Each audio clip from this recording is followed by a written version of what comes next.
കവി പ്രഭാവർമ്മയ്ക്ക് നിയമസഭയുടെ അനുമോദനം. സരസ്വതി സമ്മാൻ പുരസ്കാരം നേടിയ പ്രഭാവർമ്മയെ നിയമസഭ ആദരിച്ചു.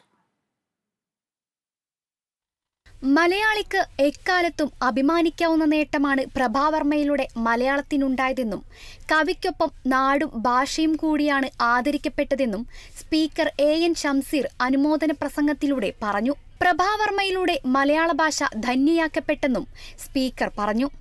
സരസ്വതി സമ്മാൻ പുരസ്കാരം ലഭിച്ച ശ്രീ പ്രഭാവർമ്മയ്ക്ക് സഭയുടെ അനുമോദനം. രൗദ്ര സ്വാത്വികം എന്ന കൃതിക്ക് ലഭിച്ച ഈ അംഗീകാരത്തിലൂടെ കവി പ്രഭാവർമ്മയ്ക്കൊപ്പം നമ്മുടെ നാടും ഭാഷയും കൂടിയാണ് ആദരിക്കപ്പെടുന്നത്.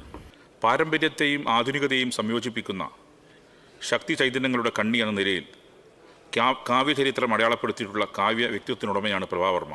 പ്രഭാവർമ്മയിലൂടെ മലയാള ഭാഷയ്ക്ക് കൂടുതൽ നേട്ടങ്ങൾ ഉണ്ടാവട്ടെയെന്ന് മുഖ്യമന്ത്രി പിണറായി വിജയൻ ആശംസിച്ചു. കേരളത്തിന് ലഭിച്ച ഏറ്റവും ഉദാത്തമായ ഒരു പുരസ്കാരം തന്നെയാണ്.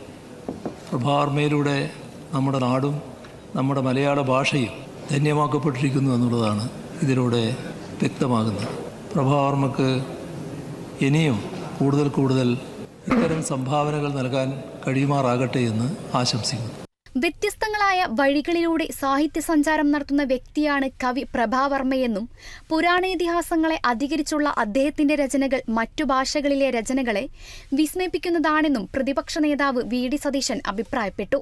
രണ്ട് ധ്രുവങ്ങളിൽ നിൽക്കുന്ന ആശയങ്ങളെയും വൈരുദ്ധ്യങ്ങളെയും അല്ലെങ്കിൽ ബൈനറി ഓപ്പോസിറ്റുകളെ ഒരുമിപ്പിച്ച് ചേർക്കുന്ന ഒരു കലാവൈഭവമാണ് പ്രഭാവർമ്മയുടെ കവിതകളിലൂടെ വളരുന്നത്. പുരാണ കഥാപാത്രങ്ങളെ അവരുടെ വ്യത്യസ്തമായ വഴികൾ അവരെ ഇന്നത്തെ സാമൂഹിക ഘടനയിൽ നിന്നുകൊണ്ട് വിമർശിച്ചുകൊണ്ടും എഴുതിയ വളരെ വ്യത്യസ്തമായ കവിതകളാണ്.